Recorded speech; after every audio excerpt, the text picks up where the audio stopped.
রৌমারী থানার ওসি গরু চোরাচালানে মাথাপিছু রেট বাড়িয়েছেন। সাবেক প্রতিমন্ত্রী আনুষ্ঠানিকভাবে এটি দাবি করছেন।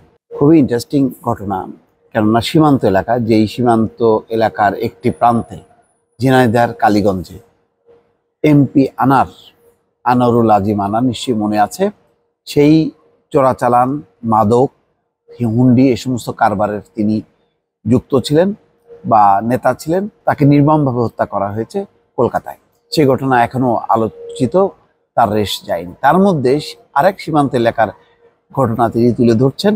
এখানে অবশ্য তিনি আইন শৃঙ্খলা বাহিনী সদস্যদেরকে দায়ী করছেন। তিনি বলছেন, রৌমারী থানার ওসি গরু চোরাচালানে মাথাপিছু রেট বাড়িয়েছেন। জাকির হোসেনের এমন বক্তব্যের ভিডিও রোববার ফেসবুকে ছড়িয়ে পড়েছে। খোঁজ নিয়ে জানা যায়, শনিবার বিকেলে রৌমারী উপজেলা প্রশাসনের আয়োজনে উপজেলা পরিষদের সম্মেলন কক্ষে আইন শৃঙ্খলা বিষয়ক আলোচনা সভায় এমন বক্তব্য দেন জাকির হোসেন। 4 মিনিট 31 সেকেন্ডের ভিডিওতে মোহাম্মদ জাকির হোসেনকে বলতে শোনা যায়, সীমান্তে গরু আসে নদীপথে, গরু আসে সীমান্তের কাঁটাতারের বেড়ার উপর বাঁশের তৈরি আড়কির মাধ্যমে, অর্থাৎ বাঁশের তৈরি যন্ত্রের মাধ্যমে। মাথাপিছু গরুর টাকা কে নেয় কে এবং কে খায়? আগের ওসির এক রেট ছিল, এই ওসি অর্থাৎ আব্দুল্লাহ হিল জামান এসে রেট বাড়ায় দিছে। মোহাম্মদ জাকির হোসেন বলেন, নদীপথে ছোট ছোট ডিঙি নৌকাগুলোই করে মাদক আসে। কোনো সময় কামলা, মাদকদ্রব্য আনা নেওয়া শ্রমিক আইন শৃঙ্খলা রক্ষাকারী বাহিনীর হাতে ধরা পড়লেও মাদকের গডফাদাররা ধরা পড়ে না কেন? গডফাদারদের ইদানিং থানার বারান্দায় দেখা যায়, পাশাপাশি দারোগাদের ঘাড় ধরে ঘুরে বেড়ায়।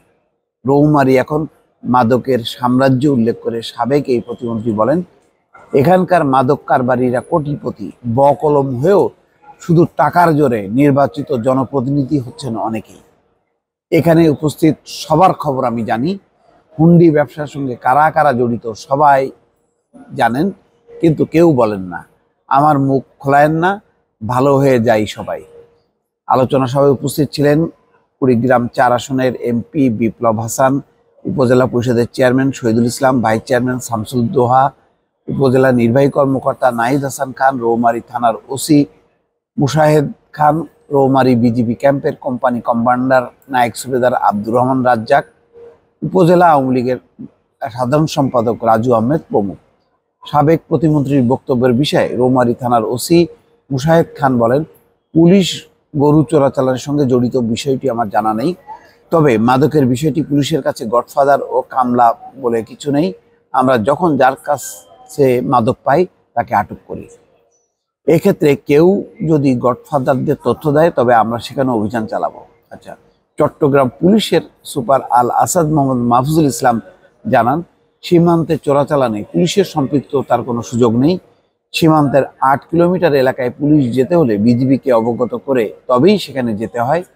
সেখানে পুলিশ কিভাবে চোরাচালানে সহযোগিতা করবে, সাবেক প্রাথমিক ও গণশিক্ষা প্রতিমন্ত্রীর অভিযোগের সত্যতা যাচাই বাছাই করে দেখা হবে। এই হচ্ছে অবস্থা। তার মানে হচ্ছে এই সমস্ত অবৈধ নানান কারবারে এখন ক্ষমতাসীন দল, প্রশাসন, তাদের মধ্যেই নানা রকম দ্বন্দ্ব সংঘাত, সেই খবর কিছু কিছু বের হয়ে আসছে। দর্শক ভালো থাকবেন, আল্লাহ হাফেজ।